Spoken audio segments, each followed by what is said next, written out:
Welcome, everybody, to this week's show. I am your host, Russell Gibson, and this is the You Can't Comp This NBA Trading Card Podcast. I hope life is treating you very well. And on this week's show, we have got a whole bunch to get through, including and not limited to the NBA trade deadline. But for this week's show, we're actually going to start off with something that's a little bit different, but actually, I think this is very interesting. We're going to start talking about the Topps Chrome release, which is going to be a crossover between Cactus Jack and the NBA All-Star Weekend. The reason why I think this is actually, worthwhile to talk about is because Topps are doing things differently within the hobby. They are absolutely trying to innovate, and they're trying to create releases that have genuine scarcity. And I think they've ticked a lot of boxes on this one. I think also for me, why I'm very interested in something like this, it's because I don't even know who, for lack of a better word, who is Cactus Jack. So I think that's probably also, somewhere we can start here. Cactus Jack is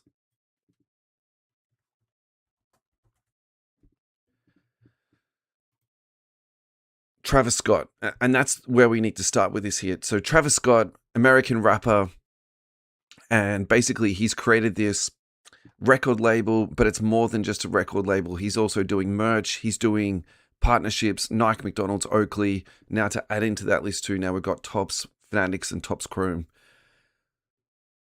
I think if we're talking about growing the hobby, where Topps wants to be in the next couple of years, what they're trying to achieve moving down the line, they're trying to grow the hobby. And I think using someone like Cactus Jack, who is famous outside of the hobby, trying to bring in some of those clicks from his circles back into the top circle, I think that's absolutely ingenious. To top it off from that, though, and this is what we really need to start talking about now, is the All-Star Weekend, which is upon us. We pretty well won't be talking about All-Star Weekend today, just for the fact of there's just a lot going on at the moment with trade deadline happening, so we'll get to that next week. What we should probably start to do, though, is have a look at some of the cards that's coming through it, and then we'll read a little bit more through how it all breaks down and how all this is going to play out, because that's also something quite interesting here. All right, so this is the card design of what you'll be seeing. Obviously, this is one of the hit cards. I like it because it's creative. Like, for me, this is almost like a Panini insert where they're taking some risks. They're doing something that's a little bit crazy. One thing that's coming through to me with Topps is that they're not particularly looking for streamlined design. So what I mean by that is there's a lot going on in these pictures, and that does seem to be a theme in a lot of their cards. You got the rookie logo, you got the Cactus Jack logo, you got the All-Star logo, you've got the All-Star neon sign going on here. And I think what they're trying to do here is that's actually a sticker autograph. Then you got the Mavs logo, you got Cooper's name, and then you got the Topps Chrome logo, which seems like there's a fair bit of redundancy going on there. In saying all of that, I don't mind this terribly. I don't think it's a horrible design. I just think that this is probably not going to appeal to, every single collector. So, for example, this, I think that's got a lot more sort of classic appeal. And I can see that, being received quite well. I think tapping into LeBron in a retro sense is also very clever because, while I think we all love LeBron, whether you love him or hate him, probably the LeBron of younger years is a lot more appealing at this point in time.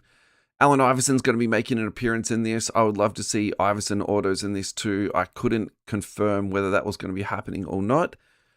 And then, of course, here we've got some of the other big names that we've got here. So we've got Wemby coming in here. We've got Steph Curry coming in here. Very similar to, well, it's exactly the same design, isn't it, to the one we saw up here with the coupe. Back to Wemby here. Alrighty, so how this is all going to work, because I think this is really interesting. Dropping exclusively at the All-Star Weekend, Topps Chrome Cactus Jack Basketball brings Travis Scott's signature edge to the biggest stage in the game. This ultra-limited release fuses Topps Chrome shine with Cactus Jack attitude, spotlighting the stars, rookies, and moments that define All-Star greatness. Collectors can chase a 100-card base set loaded with elite talent. Now, I don't mind this at all because I think sometimes one of the complaints we have about hobby products, or any other product for that matter, is that you have product that is just filled up with filler. Basically, they're just blowing it out. So on this, it's the complete opposite. Cooper Flag, Con Apple, Dylan Harper, LeBron James, Kevin Durant, Giannis. Well, obviously, we've seen Iverson in there. We've got LeBron in there too. Every box delivers premium scarcity with parallels starting at 50 and autographs numbered as low as 5. Look for the standout Sicko cards insert, capturing the wildest, most unforgettable All-Star Game moments through a Cactus Jack lens with its limited run and event-only availability. And we're going to talk more about this event-only availability in a second because this is a big part of this set and where I think this is going to drive the resale of this product absolutely through the roof. Is built for collectors who want something rare, loud, and unmistakably different. Fans must purchase a ticket to NBA Crossover, taking place at Los Angeles Convention Center in order to participate in this release. After securing a ticket, fans will use the NBA Events app to reserve a specific day to pick up their box, making this a fully planned reservation-based experience tied directly to NBA All-Star Weekend festivities. Each fan is limited to 1 box per person for the entire event, and a reservation is required to make a purchase. Walk-ups will not be accepted. Once a reservation is secured, fans will receive a QR code to NBA Events app, which must be presented to staff at the Topps booth to unlock the opportunity to purchase their box. All purchases will be made on-site through Square, with all major credit cards accepted. Cash will not be accepted. So I think there's a lot to unpack there in terms of you need to purchase a ticket to NBA Crossover. You need to be in Los Angeles. You then need to make your reservation time. So there's a lot of hoops to jump through here. And this is going to eliminate a significant number of collectors. So, that's all Australians or Canadians or Chinese people, all of that. Obviously, with that excluding people who are going to be traveling to the event specifically for it. But I think that is a very limiting thing, but I also think that would increase the scarcity of it because I find it difficult to believe if you've got parallels starting at 50, and I would say the wording for that, it means that that'll go up to, say, 125, 150, 199, whatever that's going to be. There's going to be a fair bit of this stuff printed. And so what's going to happen to the leftover box? Will they be put onto the Fanatics Live auction platform? Will they do some type of auction to get rid of it? Will they be given to VIPs, to staffers, something along those lines? So, but again, I still think these are going to end up on eBay being auctioned at, quite large prices. I also do like the way they've organized it so you don't have the situation of, people being a target where you've got fist fights and all that type of stuff. Do I think this is where the hobby is headed? Absolutely, yes. So more and more shops are moving away from delivering product in stores just because of the issues that people are having. When I say people, managers in shops with staff being abused, staff being hassled by customers trying to, purchase stuff. In fact, it's even, one step further than that. It's happening for Pokemon, even in Australian retail. So JB Hi-Fi was just there recently. They've got very large signs up saying Pokemon is online only. You can still get NBA. You can get some Premier League cards, stuff like that. But, obviously they've had issues around that. And I've actually got no problems with it. I think some of the behavior with, people fighting in car parks and all that type of stuff, you just don't need that within the hobby. And, what's the ad here? Alrighty, really quick segue. And we don't need to talk a lot about this, but it fits into this same can of new releases coming out. We've got our first release of 25-26 Panini Unlicensed. I'm very in 2 frames of mind of this. I miss Panini dearly. I really loved some of the releases that they did have, but it's amazing how quickly I have already crossed over to the Topps products and how I'm enjoying them so much more now. And I think that, it's quite interesting for me because I was publicly reluctant to be coming across to Topps, and my take was that I wanted Topps to earn my love or prove to me that they're the right person to take my attention. And so I think they've done a pretty good job of that. I think some of the things they've done has been fantastic. The issue of the Topps black hole recently, I think they handled that really well. And so if you aren't caught up on that, I'll really quickly just touch on that. They didn't put a blue X-Fractor into a product. So to make up for that, what they're going to be doing now is you take your silver X-Fractor and you send it in and you get a replacement card for that. Probably this is actually a good time to thread this in too. There's been a couple of different reports. So for example, if you send in a Ja Morant, you might not get a Ja Morant back. And I think that's really like troubling for collectors, because if you're spending $350, which is what the silver X-Fractors are now trading for on the Coopers, $350 plus, you're spending $350, you send in your Cooper and you get back a Cedric Coward rookie card. Yeah, it's a rookie card, but that's not the one you wanted, and you didn't want to spend $350 getting a silver Cooper for that. I really hope that that report isn't true.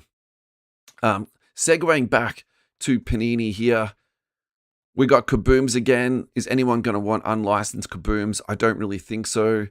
This is where, though, I think it gets really interesting and where Panini should put all their effort into. They should make them on-card autographs. They should make the autographs have fantastic artwork. So Trae Johnson, Cedric Coward, Luka Doncic, Ja Morant, VJ Edgecombe, and just hold our powder on VJ Edgecombe for 2 seconds. If Iverson's in it, Derrick Rose, that's fantastic. And so I think what they really need to do here is do something like what Tyson Beck does. Tyson Beck is unlicensed, but his products are highly coveted. The reason why they're highly coveted is because they're really, really high quality. So it's almost like Panini, what they need to do now here is take a leaf out of someone else's book, and that will be Tyson Beck's. Make sure all of their stuff is on-card autograph. Make sure all of their stuff is game-worn, or at least event-worn. Like, you're not having napkin patches that are not associated to anything like that. I think that is the direction that they sort of need to go into, because I think if you're competing against a behemoth like Topps in the unlicensed space, you need to be delivering premium, like uber premium stuff that's innovative. And so, you know, I kind of get the feeling that Panini won't do that just based on track record, but I'd love to see them do something that actually matters to the hobby as opposed to just pumping out a whole bunch of crap. We'll have to obviously wait and see where this goes to. And yeah, I think that's all we can really say for this one. Guys, I think we can move on. Let's go to our first sponsor for this week's show. Thank you so much to US Sports Cards Australia. Go to usportscardsaustralia.com.au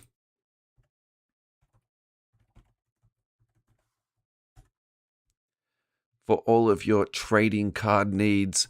Click on the three little noodles. There you'll find your sports breaks. Check out my Cards Australia, collectible protection, singles category, hobby boxes, sports memorabilia, and of course, Rascal's beloved water pistols. Now, of course, we want to talk about Check Out My Cards Australia.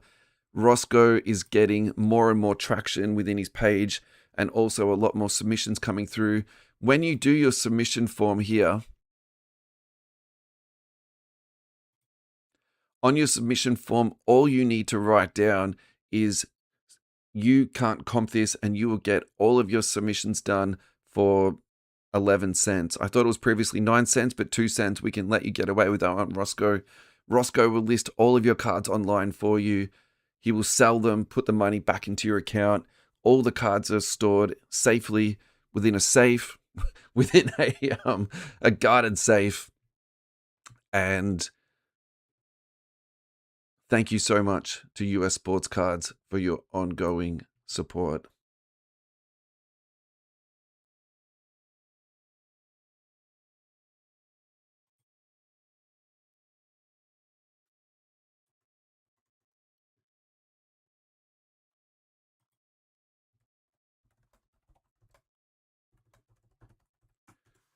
And welcome back, everybody. We're going to kick on today's show, and we're going to talk about the trade deadline. I'm not exactly too sure how I'm going to break all of this down, But I think we just sort of just try and do it one trade at a time, one comment at a time. It's going to be higgledy-piggledy, but it's going to be a whole bunch of fun. We put up a post on a whole bunch of sites, Sports Card Addicts Australia, NCM.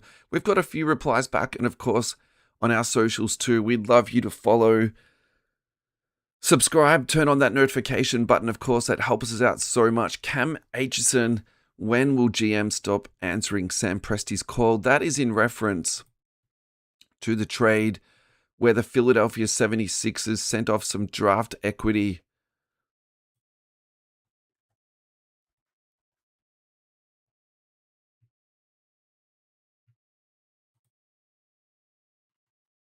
for Jared McCain. So the initial response from Sam Presti is that he sold high in Jared McCain. And so in response to Cameron's comment here, when will they stop answering Sam Presti's calls? I think the answer is, Cam, they're not going to. They've got so much draft equity. And when you're trying to win a championship, you need a little bit of talent now, and you can give up future picks for it. Like, this seems like a win-win deal, because obviously Maury's happy with what he got back with the first round pick. But also, too, you've got Sam Presti that's very happy because you've got someone coming into the fold that can contribute right away. He fits into them with a very cost-effective contract. And also, I'm going to go out into a limb here and say that they've checked up on his chemistry fit with the team, because we all know that chemistry is a really important part to the Thunder's success. He's started in today's game, today being the 8th of February in Australia. They're obviously very happy to have this guy come into the fold.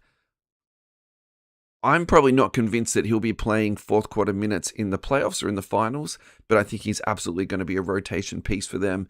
So I think that goes down for an A for both teams. I don't really see anything there that's, too nefarious for either sides. Matthew Hull, I feel the most active team for a change was the Bulls. Hornets taking Kobe White was a big call. Makes LaMelo nervous or happy? I don't know. I still want Sabonis at the Bulls, or all the picks they're being given now to get Giannis last minute. Maybe we'll see. Alrighty, so talking about the Bulls made multiple trades at the trade deadline. I think it's going to be difficult to get through them all, but I will say this. The Bulls have emptied out their big man rotation, so I think there's going to be a lot of opportunity for people on their roster to actually fill out those big minutes. We're going to go through the hobby value on that in a second. But the other thing they did too is they created an enormous amount of space, because they're going to have the most cap space in the league coming up to the offseason. So I think you need to take that in mind, whereas it's hard to sort of process. If you're a Bulls fan now, you might be really feeling, a bit not too happy with what's been going on, but at the same time too, I think you need to look long-term as to what the Bulls are doing here. So the Bulls have sent out Nikola Vucevic and a second-round pick. That's going to the Boston Celtics. The Bulls are going to get back Anthony Simons, who's on an expiring contract, and a second-round pick. And so I think if you're the Celtics, you're really happy about this. You get rid of Anthony Simons. You've brought him in. You've checked him out. He's not going to be filling your bucket. I think that's a very favorable term at the moment. And so you get a big, which I think will fit in really nicely to the three-point shooting that the Celtics like to do. I think Vucevic is going to fit into the Celtics system seamlessly. Not the best defender, so I think the coaching staff are going to be pulling their hair out a little bit on this one. And it also saves the Celtics money. So that's another one in the short term where they actually took back less money compared to the Simons contract. So that takes them underneath the tax bracket. The other trade, which I think is the really interesting one to talk about, is Chicago is going to pick up Rob Dillingham and Leonard Miller. A whole bunch of draft equity is coming in there, and they've given up on Ayo and Julian Phillips.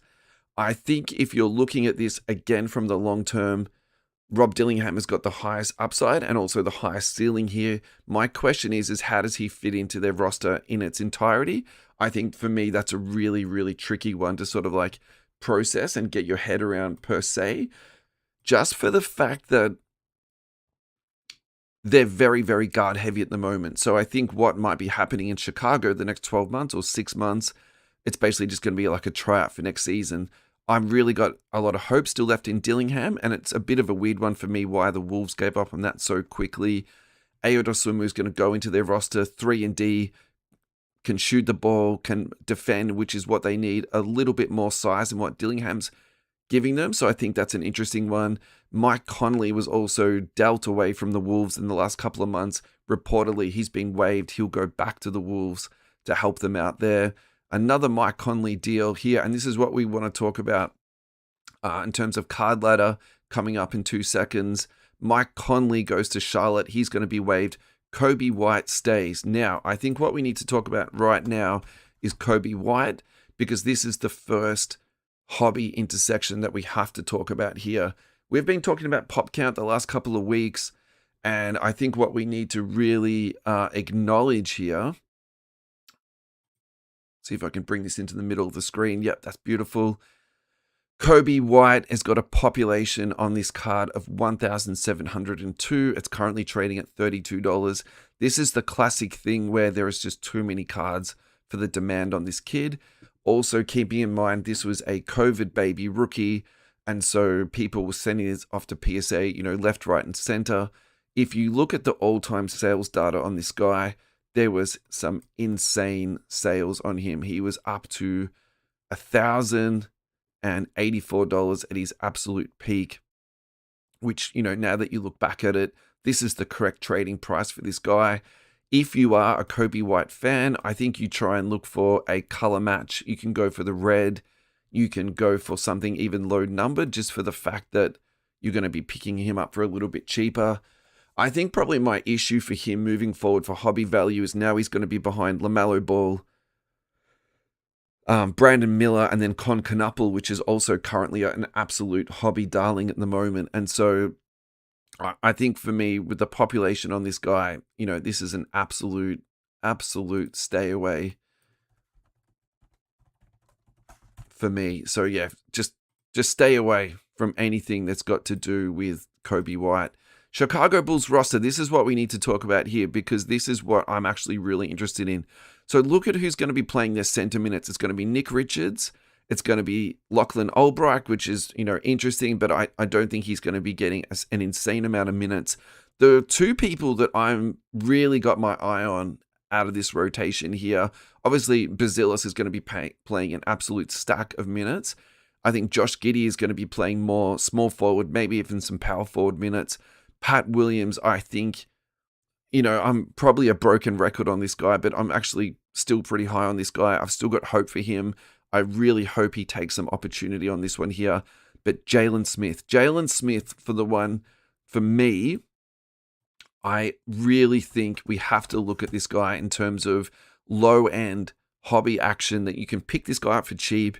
He's going to be coming in and he's going to be getting some minutes, meaningful minutes on a team. And I think the other really weird thing about the Chicago Bulls too is if we're, looking at things over the, the long term, the last couple of years, I wouldn't say that they've overperformed, but they've never really underperformed either. So I think, this team is still going to be on national TV. It's still going to be in the highlights. All right, so Jalen Smith, flawless autograph here, number to 25, PSA 9. There's nothing wrong with PSA 9s in flawless cards, guys. Thicker cards are so much harder to grade. Best offer sold on that, $80. That is an absolute win in this current market and the team that he's on. 1/1 rookie jersey patch autograph, number to 99, $35. Again, very good. I would probably put the flawless prime autograph and prime patch on that up the chain a little bit more. And then we've got another sale of a 1/1. Is that the same numbering on that card? No, it's a different one. That's sold for $16. So again, that is, really, really good. I think if you're looking for a low-end flyer who's going to a team that's in a very, very large market, being Chicago Bulls, Los Angeles Lakers, you do have to factor that into hobby. Yes. Would I invest my entire life into Jalen Smith? Absolutely not. I won't be doing that. The final Bulls trade, we'll just go through really quickly here. The Bulls are going to get Yabusele and some cash, sending out Dalen Terry. I think Dalen Terry for New York is going to be absolutely fantastic. Do I think either of these two guys move the hobby needles? Absolutely no. I don't think that whatsoever. Alrighty, moving on to our next post. This was done on NCM. I think it's the Mighty Joe Fu, which is like tipping in here. Chicago trading Kobe White and Vooch for extra guards and no bigs is a very bold move. What are they thinking? I think they're just thinking about trying out guards and clearing out cap space. Yuki back on the court makes him happy. That's awesome, man. If you've got any Yuki cards, guys, put them up online, tag us in, we'll share them to social media for you guys. No problems at all.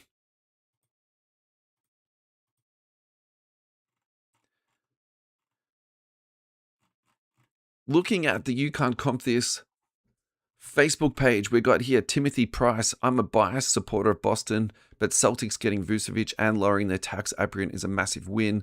With Tatum possibly on the horizon, they're now primed for a deep playoff run. I'm not too sure they're primed for a playoff run this year, but they have absolutely managed their finances in a masterful way, and I think that that will give ownership more potential to invest into their team maybe next year. I think this year is a little bit of a write-off, man. But yeah, I mean, wish Celtics fans all the best on that. Mark Smith, do you think a player's value in the hobby is better if they stay loyal to one team, even if that's a small market, or force trades and play for numerous bigger market teams? For example, if Giannis remains with the Bucks versus players like Harden and Durant. Look, I think this is a really difficult question to answer. However, I'll do my best to do it. I think players like Steph Curry, who've been with one team, Dirk Nowitzki, Kobe Bryant, I'll say Michael Jordan, even though he did play for two teams. I think it does matter a lot, but I think what more matters is the success that they have with that one singular team versus someone being loyal to it. So, for example, I think Harden moving around teams, doesn't really mean that much because he hasn't been successful with teams. I think either you're going to like Harden for what he is or you're not. I think that the reason why Harden isn't a hobby darling is more to do with his playing and his lack of success versus the teams that he's played on. Now, Durant's is a really different one altogether because he has moved around, but he's had success. And I think Durant's going to move into that space where he's actually undervalued for what he is.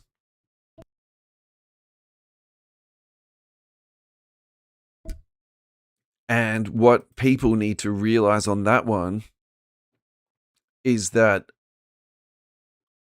moving around probably isn't as detrimental as what we think. I think there's always going to be purists out there that want people to stay with one team, but overall, yeah, not a massive deal here. Oyvind, looks like the Hawks nailed it with Landale. I like what the Clippers did, got a bit younger and moved on from Harden. So Jock Landale was traded and then reported immediately to the Hawks. He drove himself in his car 5 hours to make sure he got to the game. He went out and dropped 26 points, 11 rebounds, and 4 blocks in an immediate revenge game. So he was traded away from the Jazz and then played them the very same night. I think that's really fantastic. I think this is, again, fantastic for the Hawks because after getting rid of Trae Young, I think they've got a little bit of roster instability there, but I think still there's some really good opportunities here for people on the roster. Jalen Johnson is still not on card ladder. Let's find him in sales history because this is the one I think we should be looking at. Jalen Johnson, silver raw rookie selling for $27. That's not through the roof, but at the same time, it's not dirt cheap either. Jalen Johnson, archetype auto, 41 out of 49. That's a card from Recon, which in my mind is quite a low-end card and also quality of product. That's sold for $50 US. I would probably rather take 2 raw silvers at 27 a piece than that Recon auto, but I think that says a lot about the market and where we're at. Jalen Johnson, I still think is a really good buy at the moment. Despite him surging quite a bit, I think in the next 3 years, we're going to see some really good things from Jalen Johnson. Back to our comments online here. Tolga, angry emoji times 5. Chicago. Yeah, I get it. If you're a Bulls fan, you're not very happy right now. But at the same time, man, I think we need to come back in 12 months and then talk about this just a little bit more. Let's have a really quick look on our Instagram page. I don't think we had anything there. We did not. I think what we should do now is go to our second commercial break and then we can come back and we will talk more NBA trades Thank you to Neon Trading Cards for your ongoing love and support. Please go to neontradingcards.com. You can find all of your breaking sealed product needs. Also, don't forget Neon Trading Cards, one of the Topps Fanatics direct partners. They are also one of the 3 regulated breakers in Australia on to Whatnot. That is huge in that breaking space. Whatnot breaks have been absolutely going crazy for the boys. And they have been breaking they've been breaking midnight products absolutely like crazy. Some of the hits that we have got here include the Cooper flag numbered to 50, the SGA numbered to 12. I don't mind the design on that at all. We've got the Larry Legend on-card autograph numbered to 20. We've got the Dylan Harper to 35 there. We've got an SGA Midnight Oil Marks Redemption, a Desmond Bain 1-of-1 sticker. They absolutely dropped the ball on that one. That should have been an on-card autograph. Come on, Topps. Get rid of sticker autographs on 1-of-1. There's no place in the hobby for that. Number to 35, but on-card autograph. This makes no sense at all, but that's totally fine. Cedric Coward. That's actually quite a nice looking card. And so this is the second time I've mentioned Tyson Beck in today's show, but that's really tapping into that sort of creative artwork that you get from someone like Tyson.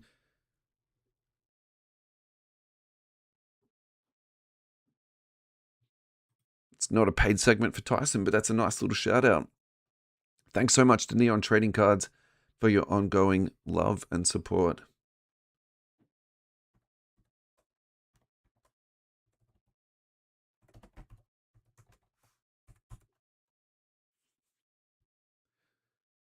Alrighty, guys, welcome back. Thanks so much for tuning in. We're going to continue on here with our NBA trade deadline extravaganza. I think that's the only way that we can talk about this. Again, continuing on in our ad hoc fashion, we're going to talk about next the Washington Wizards trade that landed them Anthony Davis, Jaden Hardy, D'Angelo Russell, Dante Exum, Charlotte receiving Malachi Branham, and Dallas getting Chris Middleton, AJ Johnson, Tyus Jones, Marvin Bagley, a 22nd first-round pick via Oklahoma, a 2030 first-round pick via Golden State, and 3 future seconds from the Wizards. And so I think if you're looking at this from Dallas's perspective, that 2026 pick from Oklahoma is not going to be great. It's probably going to be 30th. Or 29th at the absolute worst case scenario, I would suggest. The juicy pick out of all this is the 2030 pick via Golden State. I think if you are a gambling person, and I'm assuming this is what Dallas is doing here, they're looking at what their team is going to look like in a couple of years. There's no point building around an injured Anthony Davis, paying him up to $60 million, or even under the new collecting bargaining agreement, it might be 70 or 75, which is an insane thing to say, but that's also the reality that we're currently living in. You know, AJ Johnson is not the most fantastic prospect that you're getting back, but I think that pick is worth gambling on, and also just redirecting your team around Cooper. I think Cooper's done more than enough to warrant him getting the keys to the franchise, so I've got no problems with this at all.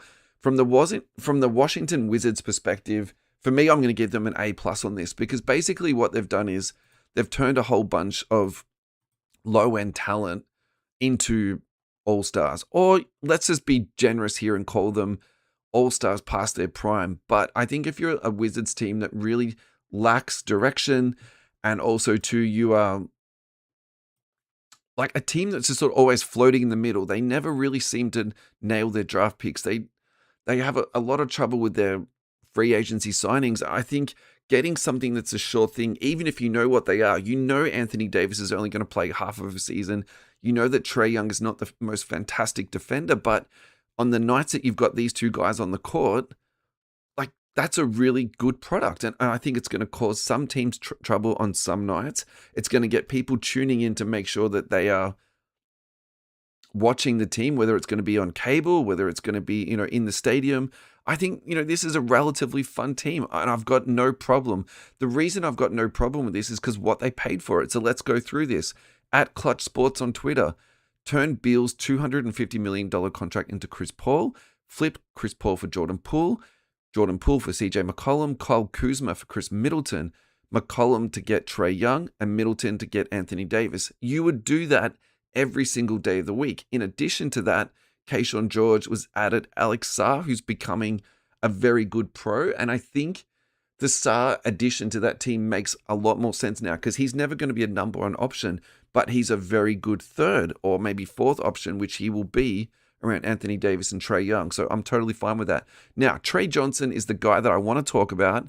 And I've been meaning to talk about this guy for multiple weeks, but I just haven't been able to sort of weave that in. So let's talk about this. Trey Johnson, one of the best shooters in the league, and I think more people need to be talking about this guy.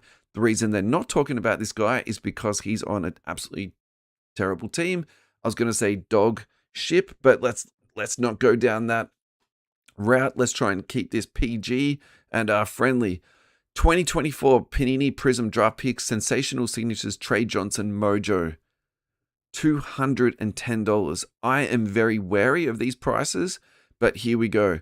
25-26 Topps Chrome Trey Johnson Pulsar Rookie SP. $5.50. I gotta tell you, who on earth is paying $210 for a Prism Draft Picks card? That is insane. All right, I'm going to give that an F-. I love this kid. I think he's fantastic, but do not spend $200 on a draft picks card. You will get absolutely flushed. Alrighty.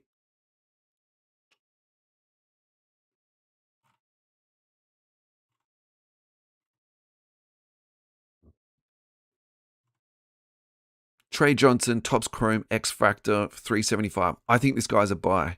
I really think this guy's a buy. These cards are selling for $1 and $2 each. Rookie Silver Refractor, $5. The range on this kid is Steph Curry, Klay Thompson-esque. And again, when you've got people who are going to draw a lot of gravity to the court, a la Anthony Davis, and also Trae Young. And actually, the funny thing about Trae is that he's a ball hog guy, but actually he gets dimes. It's not like the kid never passes. I think there's a lot of action to be had on this guy. I'm going to put this actually down as a prospecting chance here because what I think you will be seeing out of this kid is that you've got a lot of upside. And I also think too, the market has not reacted to him at all. Look, you might say this is a deep cut, but yeah, I am absolutely into this guy in a very, very big way. Right. Trey Johnson, range is absolutely limitless. Look at these shots. Literally coming in from the logo here. Again, all the way back, nearly at half court there. This one's off the dribble that we've got coming in here. So he's not just a catch and shoot guy. He can catch and shoot, but he's also got a little bit of handles there. I'm insanely high on this kid. I think we need to keep watching him. Yeah, that's absolutely a takeaway from all of this. All right, moving on down the list. The Warriors have finally moved on Jonathan Kuminga. I feel like this for me is just a relief. This has been simmering in the background for such a long period of time. And I'm kind of glad that it's over. Like, it's really been like just too much. Like for someone who's barely in the rotation, whose cards are selling for $2.44 as a rookie card, we have spoken about Jonathan Kuminga too much. Again, we've already spoken about the Hawks today with Jalen Johnson and the hobby opportunity that's going to be going on there. Look, I like this a lot, okay? I'm not going to lie to you. I don't think the fit is perfect with Kuminga and also Jalen Johnson. I think it's going to put a bit of like rotational, maybe pressure on these two guys, but maybe they can, work it out and just, have something there that's going to work really well. I think shooting is going to be an issue for those two if they're both on the floor at the forward positions, but let's give it some time on this. I really hope he turns up to the Hawks with a great attitude, gives it his best go, and then basically, just tries to make something happen, because I would hate to see him go to that team and then there's just nothing going on, right? I think that would be a terrible, terrible outcome. Kristaps Porzingis is being traded to the Warriors. I think on paper, this fits very, very well. I think also, too, it creates a lot more definition within their rotation. So what I mean by that means Draymond doesn't have to play center anymore. It means Porzingis is always going to be playing the 5. I think it gives them Horford coming off the bench. Maybe Porzingis comes off the bench. I'm not exactly too sure on how that's going to play out. The other thing you have to mention about Porzingis is that he is chronically injured now, and we won't be expecting him to be playing, more than 60 or 70 games. So we do need to keep that in mind. But in saying that, you've got a good enough big rotation to sort of hold this through. This is somebody that I've been very high on for a long period of time, and I think it's at the point now where he's never going to recover. This is the value that he's at. He's currently trading at $56 on his silver PSA 10. The population on this is absolutely fantastic. It's 164. All-time high traded at about $1,600. Yeah, look, I love this guy. I think he was one of the original unicorns. He means a lot to the league. He's, fantastic on so many different facets. However, his days of being the number one option are absolutely gone.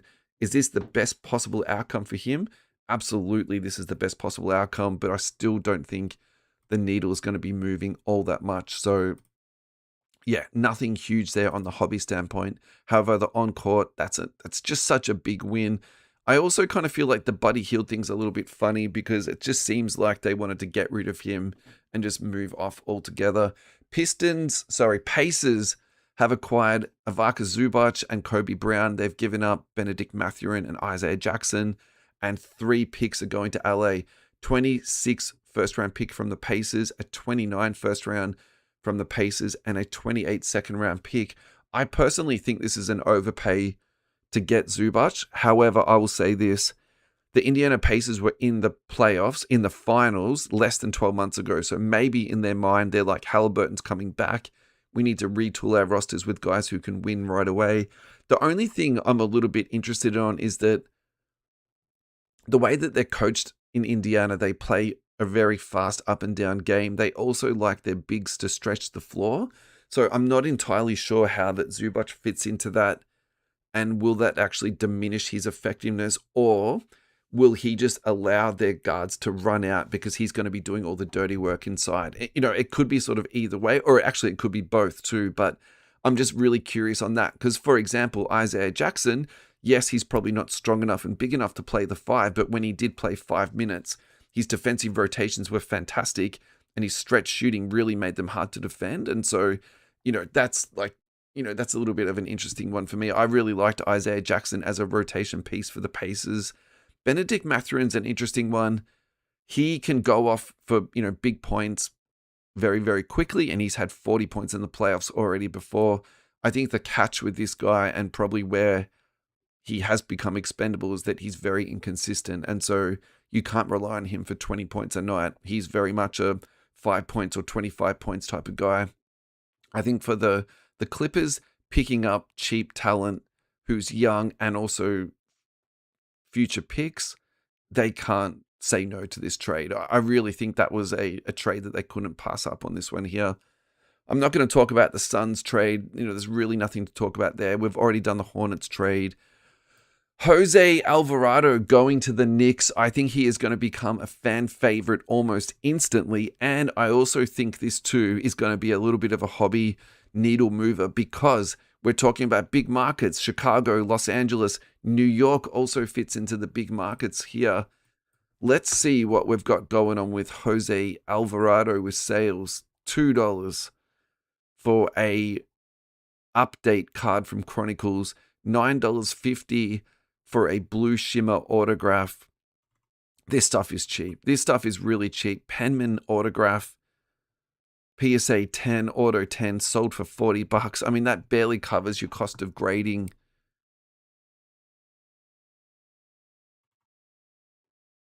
Penmanship autograph selling raw for $5.49. Look, I don't think that you're ever going to make $1 million off this guy, Do I think he's got some hobby legs? Yes, I do. I think he's going to become almost like a cult figure for that team. And I have called out guys to be cult figures before and been very wrong, but I think someone like Jose, who plays very, very hard, does that sneaky thing where he sits behind the baseline and runs up on people. I think the Knicks fans will actually quite enjoy that. That's kind of an interesting little pickup there. Let's go to our third and final advertisement for this week. It is going to be the Hobby Hangout. Thank you so much to the Hobby Hangout. Go to tickets.oztix.com.au. There you will find your tickets for the Hobby Hangout. Pre-release is currently selling at $19.90. General admission for under 12s is free, but you have to be accompanied by an adult. Doors at 10:30 a.m., finishes at 5:30. It will be in Melbourne, Royal Exhibition Building, Sunday the 26th of April, 2026. So it's going to come up on us very, very soon. 400 plus tables, international and national vendors, sports cards, NBA, NFL, MLB, AFL, NRL, soccer, and more. Pokemon. Of course, there's going to be Pokemon there.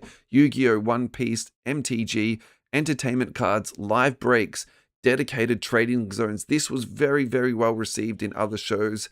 Free play areas. Bring along your deck so you can play with other people. So if you're a Pokemon player, One Piece, Yu-Gi-Oh!, bring your stuff along, guys. Play with other fanatics while you're there at the show. Expert panels, speakers, and international guests. Thank you so much to Hobby Hangout for your ongoing support.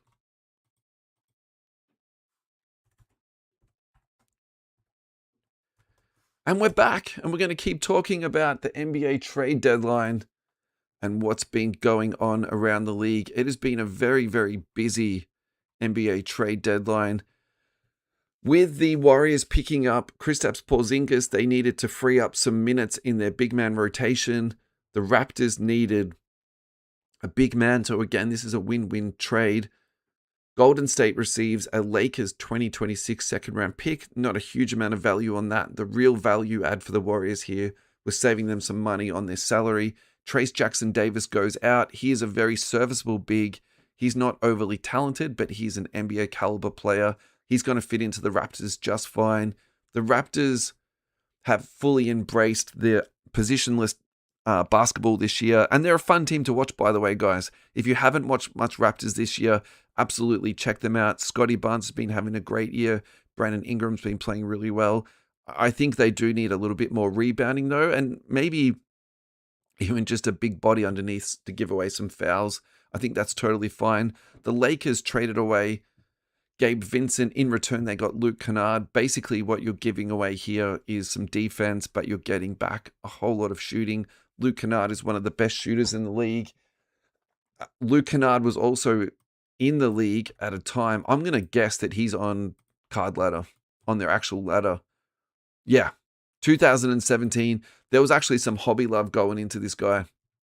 Population on this is just 88. All right, here we go. Is this a buy at the moment? Currently trading at $28, going to the Lakers. How much bump will this guy get? I think this is going to be really tricky to buy and flip and make money off it. The only thing I would say about Luke Kennard is that he's going to be going to the Lakers. They will be in at least the first round of the playoffs, probably first round and out. I think this is one, if you got Luke Kennard in your PC and you want to move them on, this is more of a timing sale as opposed to a buy and a sell at the moment. So check out your rubbish boxes. If you've got any Luke Kennard in there, get them out, start sorting them, comp them up, put them up for maybe 5 or 10% less, move them on quickly, as you're going to see a little bit of buzz going on with some Lakers fans trying to pick up some Luke Kennard. I think that's probably the play right now for this guy. There's not too much more happening there. Chris Paul to the Raptors in a 3-team deal. Toronto gets Chris Paul. Brooklyn gets Ochai Agbaji.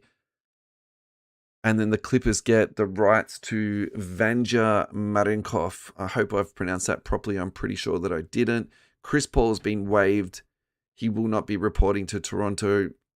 I don't know who's going to pick up Chris Paul at this point. I think that's a really tricky one.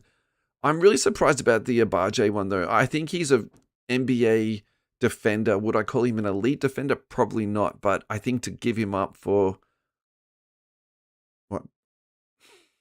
I suppose really it's an addition though, isn't it?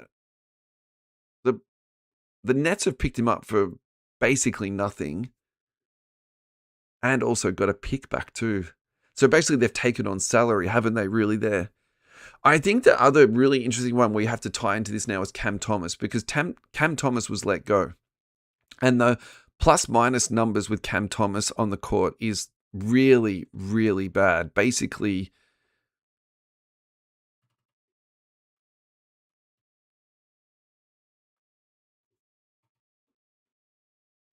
I'm not 100%, I've actually bookmarked this, but basically the on-off numbers with his defensive rating is shocking to the point that you can't play winning basketball with that.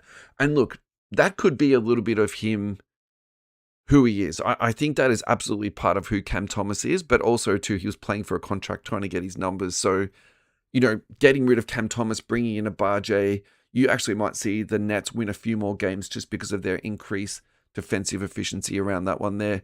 Jock Landale, we've already spoken about this here, goes to the Hawks. Utah gets Lonzo Ball, 2 future seconds. There's a report out that Lonzo Ball's going to be waived on that. Charlotte gets Xavier Tillman and cash. Boston gets a second-round pick. Again, a cash-saving move for that. Not a lot to talk about on that one there. I'm not even going to talk about the Josh Minert trade there. All right, we're getting down to the deep stuff. Oh, I missed one. I absolutely missed one. James Harden goes to the Cleveland Cavaliers. Okay, this is actually worth talking about. James Harden, again on his championship merry-go-round, trying to find a team that will give him a championship. I think what he really should have said was he's on a partially guaranteed deal for next year. The Clippers didn't want to pay him the money, so essentially he's demanded a trade.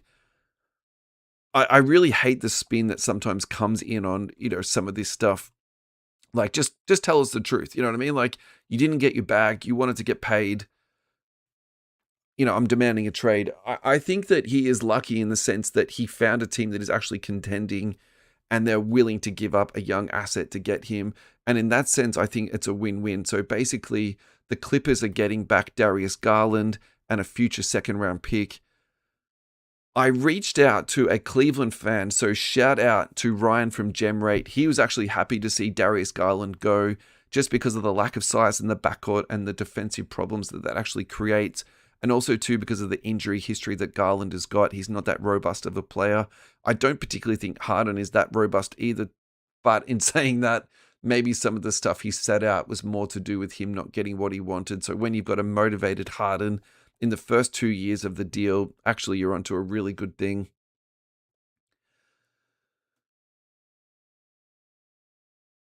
I'm not too sure how much this moves the needle for the Cavs. Do they win a championship with Harden? Look, I think it makes them a lot deadlier, but I think the thing that you cannot look past is Harden's previous performances in the playoff. He has never been an outstanding playoff performer, and so I'm a little bit reluctant to talk about this in terms of like a true win for anybody that has invested heavily into Cleveland in terms of their gambling odds for the championship. So I think you'd be happy about it, but I don't think it moves the needle that much. Let's talk some hobby value here. James Harden, 2009 Topps Chrome base, which was numbered to 999. Can you imagine if base cards were now numbered to 999? It's outrageous. PSA 10 is population of just 64. It's currently trading at 1,800. I actually have no problem with the value of this card. I think that the card value is representative of somebody that's going to be a first ballot Hall of Famer. And if he's not first ballot, he will absolutely get in on his second ballot. I think the real question is, are you buying, holding, or selling this? And for me, that's a really difficult one to answer because at 1,800, I probably think you could buy something else that's pretty juicy. You could get half of a Jordan autograph. You could get a LeBron autograph. You could probably get a Kobe patch autograph, maybe on the lower end for that. And so would I be thinking about that? Maybe, but at the same time too, the pop on this stuff is very, very low. He might experience a bit more driving forces moving forward. We can't not talk about this card though. The refractor number to 500. Pop on this is just 24. That is trading at 2,900. For me, that's really interesting because the intersection between these two cards, like why isn't the number to 500 a lot more expensive than this? So actually, you might argue that this one's a little bit undervalued in proportion to the other one. Number to 999. Again, it's just the question is, do you want to put this much money into somebody who has some hobby popularity but is absolutely not a hobby darling? I think that's the one there. So for me, this is a little bit of a stay away, but I definitely wouldn't, poo-poo anybody that wants to buy onto this guy. Do we talk about Darius Garland's hobby value? I think we do. Is Garland on the ladder? He is fantastic. Thank you, Card Ladder. Alrighty, Darius Garland. Silver PSA 10. Oof. Population on this is 1,652. Does it go up from his $50 mark going to Los Angeles? Absolutely not. I don't think this is even anything near something that you would be hoping to achieve in terms of someone being traded to a location to improvement. Are they going to win the championship this year? I mean, geez, I think they're such a dark horse. It's hard to find that much black paint. Look, I think Kawhi Leonard is one of my favorite players of all time, but there's just a lot of roster, I think, instability now with Zubac going, Garland coming in. I think that's too many changes. I'm going to watch some Clippers, though. I really want to see how this Garland-Kawhi Leonard partnership turns out. I think that could be really nice. And I also think, too, maybe the chemistry is going to be a little bit higher for the Clippers because I think there was some weird stuff going on with Harden and Kawhi Leonard too. You can't really, look past that. We're going to just do one last story for today's show, and then we're going to sign off. So thank you, everybody who has tuned into this week. This is a story from Card Hub Sports Card Exchange Australia on Facebook. Cowan JM. G'day, team. Just curious, the other week I sent 2 shipments to the US and they cleared customs fine. Cardstock. I then sold a couple more on eBay and printed the label from Ozpost. They're being rejected at customs this week. Has something changed between then and now? So the answer is no. Nothing's actually changed in that short period of time. But probably what's happened to you, you've been caught up in a customs examination. They can't examine every single card that goes through. And so, unfortunately, when you don't complete your forms properly, it either triggers it to be just ushered through and, you're one of the lucky ones, or it gets triggered for somebody to actually pick it up and look at it. Most likely what's happened to you is you haven't filled in the paperwork properly, and then it's been returned to sender, which it's a really crappy system what they've done on that. But at the same time too, there is actually a process that's been set up for this. And I think that the communication around this hasn't been fantastic. And this is where you need someone who is really supporting you and also trying to help you out when you are at your post office. So I'm blessed. When I go to my local post office, I actually feel like my service attendant tries to get me the best price on postage, will teach me how to save some money on what to buy and all that type of stuff. And so, for example, too, when a new process is implemented, which is, very poorly advertised, and I think, if we're being genuine about what's happened here, it was ushered in a very quick sense because of the way that Trump implemented the change. So there wasn't a lot of time to talk about it. So I'll give them, some time on that. But there's also something to be said about you getting good customer service at your Ozpost. If you're not getting that, what you might not know is there is actually a process set up for this. You log into your Zonos account.